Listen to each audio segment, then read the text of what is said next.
வந்தியத்தேவன் குடந்தை ஜோதிடரை சந்தித்த பிறகு அங்கிருந்து கிளம்பினான். அங்கிருந்து அவன் எங்கே கிளம்பினான் அப்படிங்கிறத தான் நம்ம 14ஆம் அத்தியாயத்தில் பார்க்குறோம். 14ஆம் அத்தியாயத்துக்கு என்ன தலைப்பு கொடுத்துருக்கார் கல்கி அப்படின்னா, ஆற்றங்கரை முதலை. குடந்தை நகரத்துலேருந்து தஞ்சாவூர் செல்வோர் அந்த காலத்தில் அரிசலங்காற்றங்கரை ஓரமாக தான் போயாகணும். காவேரி கரையின் மேலாவது சென்று திருவரையாற்றை அடைவார்கள். அங்கிருந்து தெற்கே திரும்பி தஞ்சாவூர் போவார்கள்.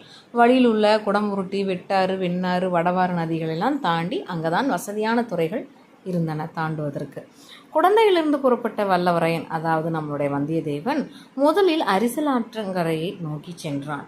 வழியில் அவன் பார்த்த காட்சிகள் எல்லாம் சோழ நாட்டை குறித்து அவன் கேள்விப்பட்டிருந்ததை காட்டிலும் அதிகமாகவே அவனை பிரமிக்க செய்தன. எந்த இனிய காட்சியும் முதன்முறையாக பார்க்கும்போதும் அதன் இனிமை மிகுந்து தோன்றும் அல்லவா, அப்படித்தான் அவனுக்கும் இருந்தது. அப்படி என்ன அவன் பார்த்தான் வழியில் அப்படின்னா, பசும்பயிர் வயல்கள், இஞ்சி மஞ்சள் கொள்ளைகள், கரும்பு வாழை தோட்டங்கள், தென்னை கமுகு தோப்புகள், ஓடைகள், குளங்கள், வாய்க்கால்கள் மாறி மாறி இதே மாதிரி காட்சிகள் வந்து கொண்டிருந்தது. ஓடைகளில் அள்ளியும் குவளையும் காடாக பூத்து கிடந்துச்சு. குளங்களில் செந்தாமரையும் வெந்தாமரையும் அப்படியே கண்கொள்ளா காட்சிகள் அளித்தன. வெண்ணிற கொக்குகள் மந்தை மந்தையாக பறந்து சென்றது. செங்கால் நாரைகள் ஒற்றைக்காலில் நின்று தவம் செய்வது போல் காட்சியளித்தது. மடைகளின் வழியாக தண்ணீர் குபுகுபு என்று பாய்ந்து நல்ல உரமும் தலை எருவும் போட்டு போட்டு கண்ணங்கரலேன்னு இருந்த கழனிகளின் சேற்றை உழவர்கள் மேலும் ஆழமாக உழுது பண்படுத்தி கொண்டிருந்தார்கள். இப்படியெல்லாம் பண்படுத்தப்பட்ட வயல்களில் பெண்கள் நடவு நட்டார்கள். நடவு செய்து கொண்டே இனிய கிராமிய பாடல்களும் பாடிக்கொண்டு மகிழ்ச்சியாக இருந்தார்கள். கரும்பு தோட்டங்களின் பக்கத்தில் கரும்பு ஆலைகள் அமைத்திருந்தார்கள். கரும்புகளை வெட்டி அந்த கரும்பு ஆலைகளில் கொடுத்து சாறு விழுந்து ரசித்து குடித்தார்கள். கரும்பு சாற்றின் மனமும் வெல்லம் காய்ச்சும் மனமும் சேர்ந்து மூக்கை ரொம்ப தொலைத்தது. தென்னந்தோப்புகளின் மத்தியில் கீற்று ஓலைகள் வைக்கப்பட்ட குடிசைகளும் ஓட்டு வீடுகளும் நிறையவே காட்சியளித்தது. கிராமங்களில் வீட்டு வாசலை சுத்தமாக மெழுகி பெருக்கி தரையை கண்ணாடி போல் வைத்திருந்தார்கள். சில வீடுகள் வாசல்களில் நெல் உலர போட்டிருந்தார்கள். அந்த நெல்லையெல்லாம் கோழிகள் வந்து கொத்தி தின்று விட்டு கொக்கரக்கோ என்று கத்தி கொண்டிருந்தது.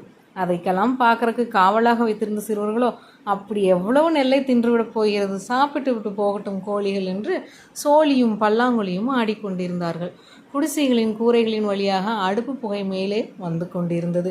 அடுப்பு புகையுடன் நெல்லை புழுக்கும் மனமும் கம்பு வறுக்கும் மனமும் இறைச்சி வதக்கும் மனமும் சேர்ந்தே வந்தது. அக்காலத்தில் போர் வீரர்கள் பெரும்பாலும் மாமிசங்களே உண்டார்கள்.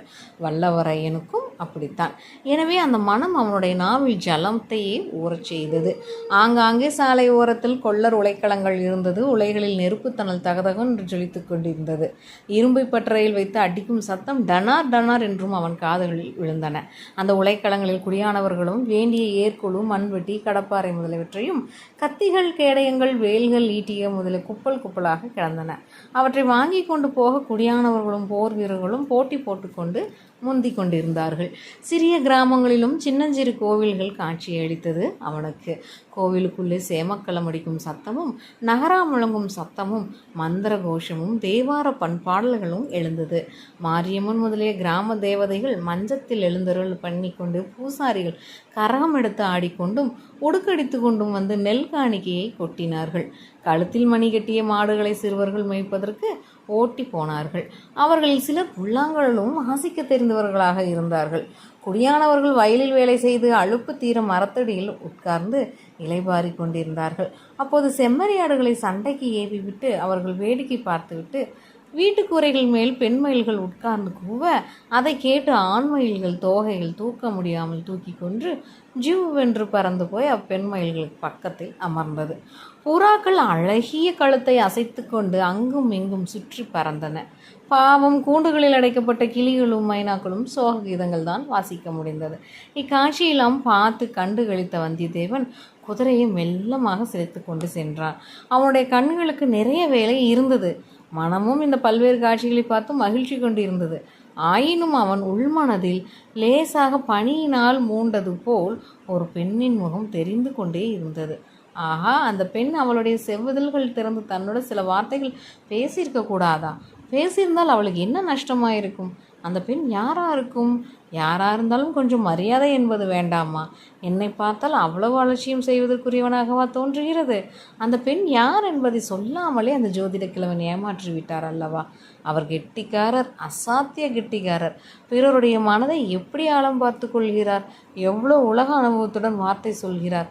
முக்கியமான விஷயம் ஒன்றும் அவர் சொல்வதே இல்லை. இராஜாங்க சம்பந்தமான பேச்சுகளில் அவர் மிகவும் ஜாக்கிரதையாக எதுவும் சொல்லாமல் தப்பித்து கொண்டார். அல்லது எல்லோருக்கும் தெரிந்ததையே விஷயத்தையே சாதுரியத்துடன் சொல்லி சமாளித்து கொண்டார். ஆனாலும் தன்னுடைய அதிர்ஷ்ட கிரகங்கள் உச்சத்துக்கு வந்திருப்பதாக நல்ல வார்த்தை சொன்னார் அல்லவா? குழந்தை ஜோதிடர் நன்றாக இருக்கட்டும். இவ்வாறெல்லாம் சிந்தித்து கொண்டு வந்தியத்தேவன் சென்று கொண்டிருந்தார். அவ்வப்போது எதிர்பட்ட காட்சிகள் இடையிடையே அவனை சிந்தனை உலகத்திலிருந்து உலகத்துக்கு இழுத்து கொண்டு வந்தது. கடைசியில் அரசியல் ஆற்றங்கரையை அடைந்தான். சிறிது தூரம் ஆற்றங்கரையோடு சென்றதும் பெண்களின் கைவளை குலுங்கும் சத்தமும் கலகலவென்று சிரிக்கும் ஒளியும் கேட்டது. அவர்கள் இருக்கும் இடம் தெரியாமல் அரசியல் ஆற்றங்கரையில் அடர்ந்து வளர்ந்திருந்த மரங்கள் மறைத்து கொண்டிருந்தது. எங்கிருந்த பெண்களின் குரல் ஒலிக்கிறது என்று கண்டுபிடிக்க வந்தியத்தேவன் ஆற்றங்கரை ஓரத்தை உற்று பார்த்து கொண்டே வந்தான். திடீரென்று ஐயோ ஐயோ முதலை பயமா இருக்கிறதே என்ற அபாய குரலையும் கேட்டான். குரல் வந்த திசையை நோக்கி குதிரையை தட்டி விட்டான். அந்த பெண்கள் இருந்த இடம் இரு மரங்களின் இடைவெளி வழியாக அவனுக்கு தெரிந்தது. அவர்களில் பலருடைய முகங்களில் பீதி குடிக்கொண்டிருந்தது. அதிசயம், அவர்களில் இருவர் ஜோதிடர் வீட்டிற்குள்ளே வந்தியத்தேவன் பார்த்தபோது சென்றவர்கள்தான். இதையெல்லாம் நொடி நேரத்தில் வந்தியத்தேவன் பார்த்து தெரிந்து கொண்டான். அதை மட்டுமா பார்த்தான்? ஒரு அடர்ந்த நிழல் தரும் பெரிய மரத்தின் அடியில் வேரோடு வேறாக பாதி தரையிலும் பாதி தண்ணீரிலுமான ஒரு பயங்கரமான முதலை வாயை பிளந்து கொண்டிருந்தது. சமீபத்தில் தான் கொள்ளிட நதியில் ஒரு கொடூரமான முதலை வாயை பிளந்து கொண்டு வந்ததை வந்தியத்தேவன் பார்த்திருந்தான். முதலை எவ்வளோ பயங்கரமான பிராணி என்பதை பார்த்து கொண்டிருந்தான். ஆகவே இந்த முதலையை பார்த்ததும் அவன் உள்ளம் கலங்கி உடல் பதறி போனான். ஏனெனில் அந்த முதலை சற்று முன் கலகலம் என்று சிரித்து கொண்டிருந்த பெண்களுக்கு மிக பக்கமாகவே இருந்தது. வாயை பிளந்து கொண்டு கோரமான பற்களை காட்டிக்கொண்டு பயங்கர வடிவத்துடன் இருந்தது. முதலை இன்னும் ஒரு பாய்ச்சல் பாய வேண்டியதுதான் அந்த பெண்களின் கதி அதோ கதியாகிவிடும். அந்த பெண்களோ பின்னால் அடர்த்தியாக இருந்த மரங்களில் தப்பித்து ஓடுவதற்கும் முடியாத நிலையில் இருந்தார்கள். வந்தியத்தேவனுடைய உள்ளம் எவ்வளவு குழம்பி இருந்தாலும் அவன் உறுதி அணுவளவும் குறையவில்லை. தான் செய்ய வேண்டியது என்னவென்பதை பற்றியும் அவன் ஒரு கணத்துக்கு மேல் சிந்திக்கவில்லை. கையில் இருந்த வேலை குறிப்பார்த்து ஒரே வீச்சாக வீசி எறிந்தான். வேல் முதலையின் கெட்டியான முதுகில் பாய்ந்து சிறிது உள்ளேயும் சென்று செங்குத்தாக போய் நின்றது. உடனே நமது வீரன் உடைவாளை உருவி கொண்டு முதலை ஒரேடியாக வேலை தீர்த்து என்ற உறுதியுடன் பாய்ந்து ஓடி வந்தான். முன்போலவே அந்த சமயத்தில் அப்பெண்கள் கலகலம் என்று சிரித்து சத்தம் கேட்டது. வந்தியத்தேவன் காதுக்கு அது மிகவும் வித்தியாசமாக இருந்தது. இத்தகைய அபாயகரமான வேளையில் எதற்காக அவர்கள் சிரிக்கிறார்கள்? பாய்ந்து ஓடி வந்தவன் ஒரு கணம் திகைத்து நின்றான். அப்பெண்களின் முகங்களை பார்த்தான். பயமோ பீதியோ அம்முகங்களில் அவன் காணவில்லை. அதற்கு மாறாக சிரிப்பின் அறிகுறிகளையே இருந்தது. சற்றுமுன் ஐயோ ஐயோ என்று கத்தியவர்கள் அவர்கள்தானே என்று நம்ப முடியவில்லை. அவர்களில் ஒருத்தி ஜோதிடர் வீட்டில்தான் பார்த்த பெண். கம்பீரமான இனிய குரலில், பெண்களை சும்மா இருங்கள், எதற்காக சிரிக்கிறீர்கள் என்று அதட்டும் குரலில் கூறியது கனவில் கேட்பது போல் அவன் காதில் விழுந்தது. முதலையை நண்ட பாய்ந்து சென்றவன் வாளை ஓங்கிய வண்ணம் தயங்கி நின்றான். முதலையை உற்று பார்த்தான். அந்த பெண்களின் முகங்களையும் இன்னொரு தடவை உற்று பார்த்தான். அவன் உள்ளத்தை வெட்கி மருகச் செய்த, உடலை குன்றச் செய்து ஒரு சந்தேகம் உதித்தது. இதற்குள்ளாக அந்த பெண்மணி மற்றவர்களை பிரிந்து முன்னால் வந்தாள். முதலையை எதிர்ப்புறத்தில் அதை காப்பாற்றுகிறவள் போல் நின்றாள். ஐயா, தங்களுக்கு மிக வந்தனம். தாங்கள் வீணில் சிரமப்பட வேண்டாம் என்றாள். வந்தியத்தேவன் அப்படியே அவளை பார்த்து கொண்டிருந்தான்.